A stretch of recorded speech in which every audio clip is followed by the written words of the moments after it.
Picture this, a bright sunny day on the Illinois River. The water is calm.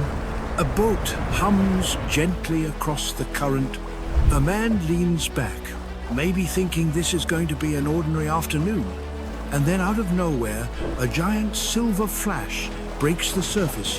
A carp, nearly 3.5 feet long, rockets through the air and slams directly into his face. He staggers, stunned, clutching his head. Before he can even react, the river explodes. Dozens, then hundreds of fish leap like missiles, crashing into boat hulls, knocking gear overboard, smacking into people like living cannonballs. The scene is pure chaos. And this, right here, is daily life in waters infested by America's most hated invasive species, the Asian carp. To outsiders, it might look like a rare accident, even funny to watch on YouTube, but for those living along the Midwest rivers, it's no joke. It's a nightmare that has lasted for decades.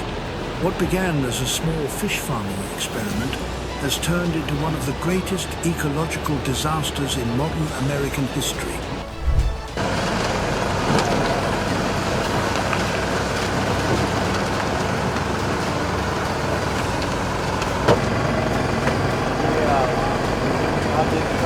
Yet in a deeply ironic twist, this very most hated fish has given rise to a brand new industry worth billions of dollars. How did this despised pest become a global commodity? Let's rewind.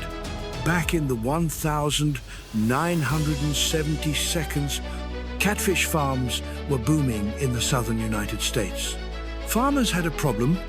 Their ponds filled up with algae and plankton, choking the water and stressing the catfish. The solution? Import helper fish from Asia, specifically big-head carp, silver carp, and black carp. These carp were perfect little cleaning machines, sucking up plankton and filtering the water crystal clear. At the time, it sounded like a clever idea. After all, these fish weren't supposed to leave the ponds. They were supposed to work for us. But nature doesn't play by human rules. Floods swept through the south. Water levels rose. Pond barriers broke. And suddenly, these foreign carp weren't just in farms, they were in rivers. And when they hit the open water, with no predators and endless food, they multiplied faster than anyone could imagine. A single female carp can release over 1 million eggs every year, and those eggs hatch fast, growing into juveniles that devour everything in sight. Within a few decades, the Asian carp population exploded across the Mississippi basin, pushing native species to the brink. The numbers are staggering. On the Illinois River today, more than 70% of the fish biomass is Asian carp. Think about that. In a river that once supported thriving populations of bass, walleye, and catfish, 7 out of every 10 fish is now carp. That means the ecological balance has completely collapsed. Native fish starve because carp eat all the plankton. Predators can't adapt to this new species. And local fishermen, people who for generations depended on rivers for their livelihood, watch their catch vanish. And then there's the danger. Silver carp have a strange and terrifying habit.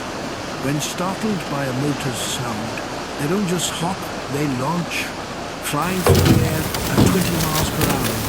These 30-pound fish hit with enough force to crack ribs, break noses, and even knock people out. Families out tubing have been blindsided without warning. While videos online might seem funny, the reality is chaos on the water, overturned boats, injured people, hospital visits. This isn't just a nuisance, it's a serious safety risk. So the government fought back. Millions of dollars were poured into electric barriers designed to stop carp from reaching the Great Lakes. Countless eradication campaigns were launched, massive netting operations.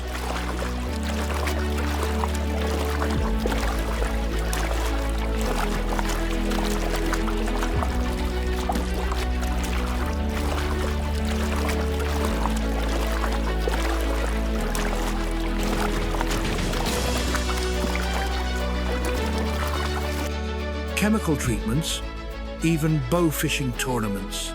But every effort failed. Carp just kept spreading. Locals called them river zombies, unstoppable, everywhere, eating everything. And as frustration grew, a radical new idea began to form. If we can't kill them all, maybe we can sell them. At first, people laughed. Who in America would eat carp? The very word carp was practically an insult. Trash fish, muddy taste, full of bones. Nobody wanted them. Restaurants refused to serve them. Grocery stores wouldn't touch them. But halfway across the world, in Asia, carp was no trash fish. It was tradition. In China, carp symbolized prosperity and luck. Families served it at weddings, at New Year's feasts. So when a Chinese company reached out to American fishermen with a simple offer, give us a container of frozen carp, cheap, clean, and uniform in size, the entire story flipped. Suddenly, what was once thrown back into the river became valuable cargo.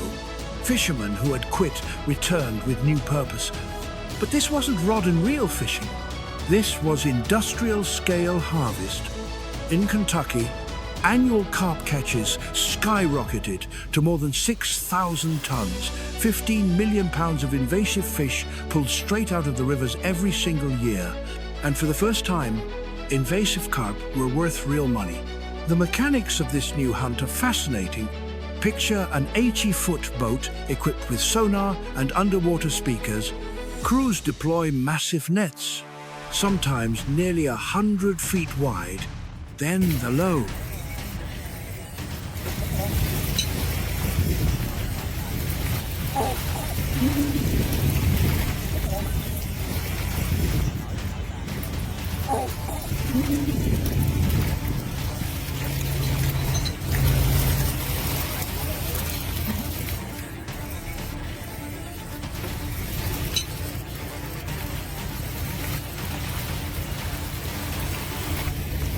Rumbling pulses start driving carp into a frenzy. The water boils as thousands of silver fish thrash and leap, funneled straight into the nets. Hours later, tons of fish are hauled aboard. No bait, no hooks, just pure instinct exploited. States back the effort. Kentucky offered subsidies, Illinois guaranteed buyback programs. Fishermen invested in bigger freezers instead of burning carp piles on riverbanks. A new profession was born, invasive fish hunting. Communities that once watched their economies crumble found jobs again. Boat captains who once chased catfish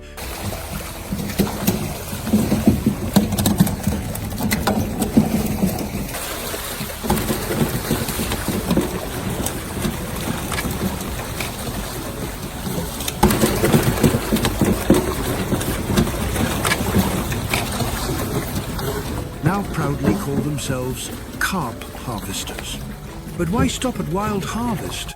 Farmers began asking, could carp be raised in controlled ponds, just like catfish or tilapia? The answer, yes.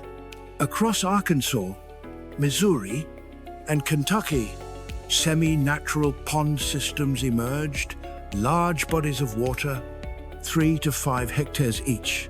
Surrounded by barriers to prevent escape, water cycles were carefully controlled. Carp were fed soybean meal, corn bran, fermented rice husks. Cheap, sustainable, efficient. After just 6 to 8 months,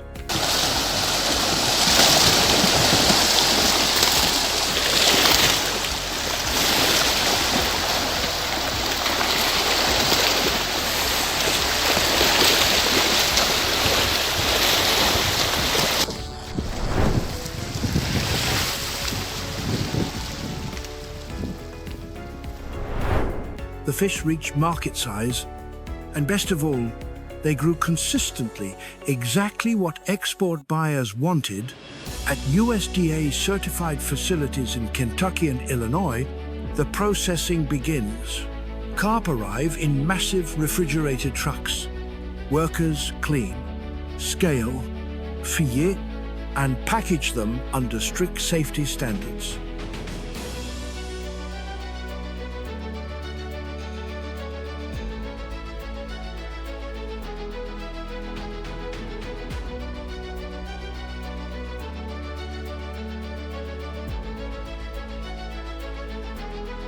A 6-pound carp yields nearly 3 pounds of boneless meat. The rest isn't wasted. Collagen and oil are extracted from heads and bones. Organs are turned into pet food. Even the skin can be processed into leather-like materials. Every 20-ton container brings in between $180,000 and $220,000, with profits as high as 30%. The global appetite is huge. China craves whole fish and steaming fish heads. Vietnam and Thailand demand fish cakes and fish balls. Nigeria and Ghana prefer dried, seasoned carp. In Europe, carp is being tested in collagen powders, protein supplements, and pet nutrition. Ironically, Americans themselves still resist eating it. Despite being tested cleaner than domestic beef in some inspections, carp remains the fish nobody wants at home, even as the world eagerly buys it up. But here's the hidden benefit. Every carp exported is one less carp in the rivers, and the effect is measurable. In just 5 years,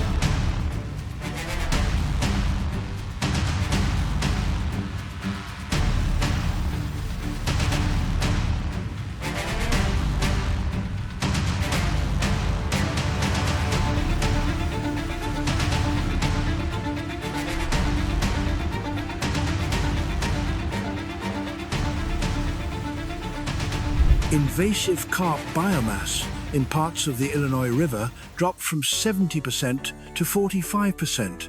Native fish walleye, bass, bluegill are beginning to return. States reinvest carp profits into river restoration projects, planting water grasses, reintroducing native species, cleaning riverbanks. What began as an ecological tragedy has slowly turned into an opportunity for renewal. Communities are changing too. In Kentucky, the carp trade has created over 300 jobs. Small river towns that once struggled now enjoy steady income. Fishermen who had given up their craft are back working full-time. In some states, schools teach students about invasive carp, not just as an environmental threat, but as a real example of turning problems into profit. Still, irony lingers. Americans spend billions importing salmon, cod, tilapia, yet refuse to eat carp caught in their own backyard. Some entrepreneurs are fighting to rebrand it, calling it silverfin or Kentucky tuna, trying to break the stigma.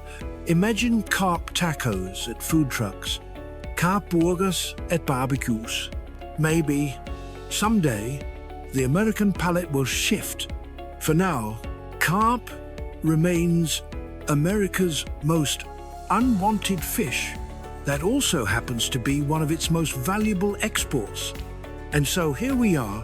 A fish once seen as river trash is now part of a global supply chain. From chaos to commerce, from menace to money, from ecological threat to economic engine. The Asian carp story is not just about fish, it's about resilience, adaptation, and seeing value where others only see disaster. If $1 million problem can become a $1 billion industry, what other hidden opportunities are we overlooking? From America's rivers to dinner tables across the world, the story of the Asian carp is a reminder. Sometimes the curse in front of us is the very thing that can save us.